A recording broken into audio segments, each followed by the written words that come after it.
Assalamualaikum warahmatullahi wabarakatuh. Waalaikumsalam warahmatullahi wabarakatuh. Gimana kabarnya anak-anak? Alhamdulillah. Selamat pagi. Pagi. Kenapa Bapak bilang pagi? Biar semangatnya tetap masih posisi di pagi hari, ya. Kalian dari minggu kemarin sampai ketemu minggu sekarang itu sebuah kenikmatan ataupun keberuntungan buat kita. Kita bisa berjumpa lagi, kita bisa berkumpul lagi di dalam bukan majelis taklim, tapi tempat ilmu ataupun tempat belajar mencari ilmu. Wajib apa sih hukumnya mencari ilmu itu? Wajib. Wajib kenapa sih wajib? Karena buat bekal di masa depan. Nah, itu salah satunya yang jadi masalah. Bagus, jadi salah satu contoh buat modal di masa depan. Ada peribahasa mengatakan malu bertanya sesat di jalan. Begitu juga mencari ilmu, kalau kita lagi mencari ilmu nggak usah malu-malu bertanya. Sharing sama temennya, ya. Oke, kita sebelum membuka sesi belajar mengajar, mari kita baca doa dulu. Sebelum belajar biar kita berkah ataupun mendapat cerahan dari ilmu. Dibacakan surat Al-Fatihah.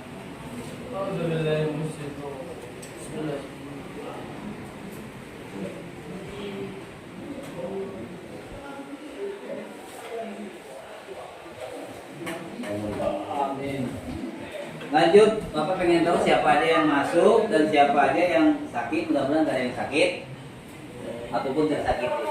Ya, pertama Ali Al-Faqih. Hadir. Keren orang itu. Ali Al-Faqih. Yang kedua Aril. Hadir.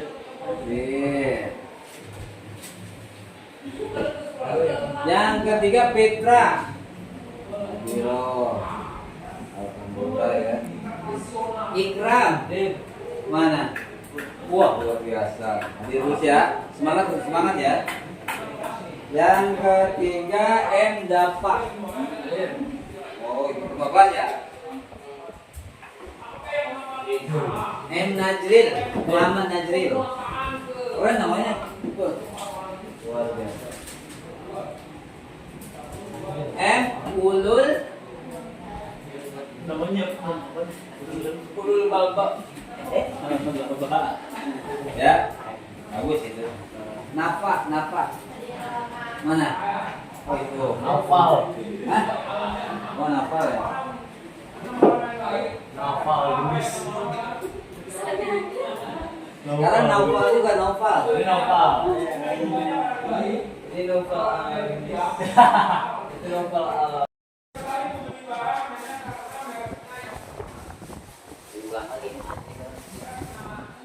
Kita lanjut ke materi Bapak keteladanan Fatimah Al-Zahra bin Waris Al-Qarni. Coba ulang lagi tadi, baca lagi.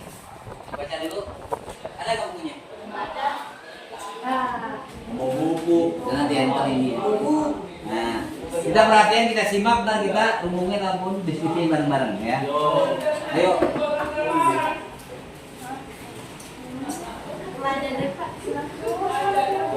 A yang aja langsung. A keteladanan Fatimah. Keteladanan Fatimah Al-Zahra. Ayo. Fatimah binti Muhammad bin Abdullah bin Abdul Muttalib. Ia putri Nabi Muhammad SAW. Iya. Ibunya adalah Khadijah binti Lain di belakang Khuwailid. juga ada. Para ulama berbeda pendapat mengenai kelahirannya. Ada yang mengatakan bahwa Fatimah lahir ketika Nabi Muhammad berusia 41 tahun. Ada juga yang mengatakan bahwa semua putra putri Nabi Muhammad selain Ibrahim lahir sebelum kenabian. Ada juga yang mengatakan bahwa ia lahir 5 tahun sebelum kenabian, yaitu ketika Baitullah direnovasi. Saat itu Nabi Muhammad berusia 35 tahun. Ada juga yang mengatakan bahwa ia lahir 1 tahun sebelum kenabian, dan ia lebih tua dari Aisyah sekitar 5 tahun. Menurut kitab Nur Az-Zahran, Syarah Aqidatul Awam, karangan Syekh Nawawi Al-Batani, pada usia 15 tahun lebih 5 bulan, Fatimah menikah dengan Ali bin Abi Thalib yang berusia 21 tahun lebih 5 bulan setelah Perang Badar. Dalam pernikahannya dengan Ali bin Abi Thalib lahirlah 3 putra, yaitu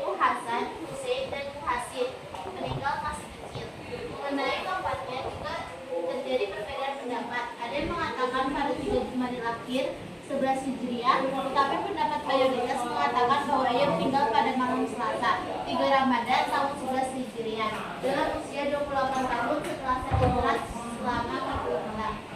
Merasa ajal sudah dekat, ia membersihkan dirinya memakai suaminya dibantu oleh iparnya, yaitu Asma bin Abi Thalib.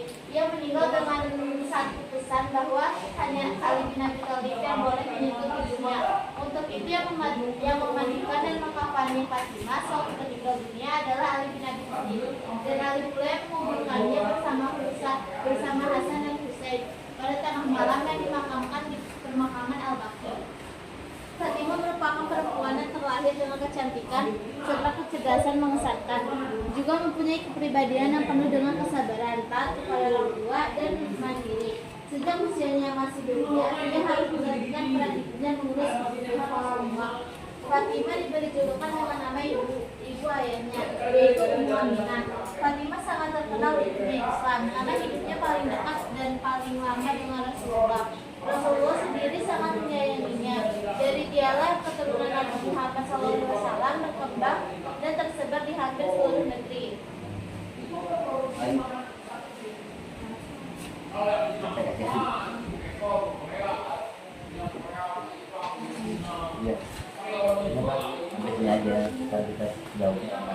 Fatimah terus tumbuh menjadi perempuan yang kuat, tegar, dan penuh kesabaran.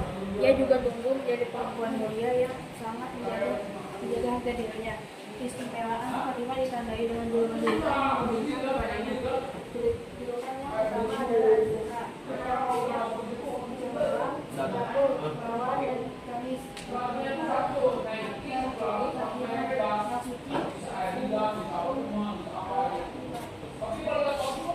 Ibu para imam, Sayyidah yang mulia,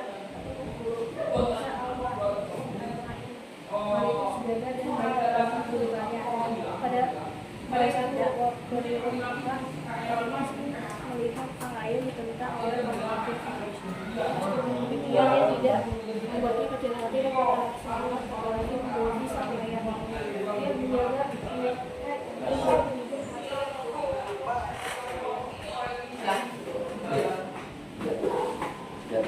Sekarang nomor satunya Pak. Siapa Kaila atau siapa? Laila.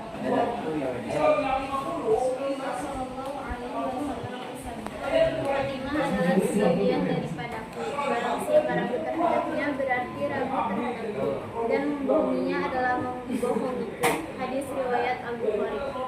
Nah, jadi jelas Rasulullah SAW. Nah, mungkin dari tadi pembahasan pertama, alhamdulillah teman-teman sudah bacakan bab ya. Yang bab 40 ketahanan Fatimah Al-Zahra bin Waris bin Al-Qarani. Jadi di situ banyak banget kita yang apalagi seorang perempuan atau seorang wanita, banyak suri teladan. Di situ jelas satu pertama dia seorang yang cemerlang ataupun berinspiratif ataupun punya gagasan ide itu selalu bagus cemerlang. Yang kedua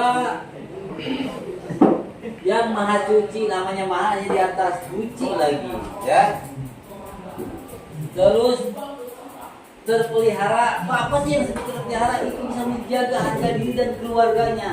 Contohnya yang tadi bilang, seramai apapun tetangga kita, kalau kita dilarang keluar rumah kata suaminya, saat mau ngocek apa mau apa berangkat, dia berangkat meninggalkan istrinya juga berani. Sampai ada hikayat, kalian pernah dengar terjadinya hikayat itu sampai 3 kali bolak-balik orang tuanya dibilangin karena sakit meninggal.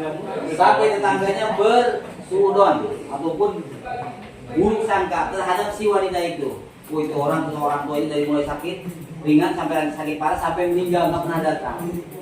Ternyata ada berita bahwa wanita itu orang tua itu masuk surga karena anaknya punya anak patuh ataupun taat terhadap suaminya. Jadi jelas dia serujen apapun itu orang tua jelas serujen. Kalau kita wah itu gimana sih suaminya kan melarang-larang ataupun benar-benar taat, padahal ibunya udah ibaratnya orang tuanya udah keadaan sekarat, tapi dia tetap mendapatkan nilai kenapa? Karena dia itu segitu jelas yang terjadi karena sakit. Kalau kita cuma ada ibaratkan undangan ataupun lumping keluar itu jelas-jelas melanggar, berarti enggak terpelihara ataupun tidak bisa menjaga marwah harga dirinya dan harga diri keluarganya. Terus ibu para mudah-mudahan ada manfaatnya, mungkin ada kekurangannya dari kemudahan Bapak dan mungkin dari Allah Subhanahu wa taala. Sekian wabillahi taufik wal hidayah. Wassalamualaikum warahmatullahi wabarakatuh.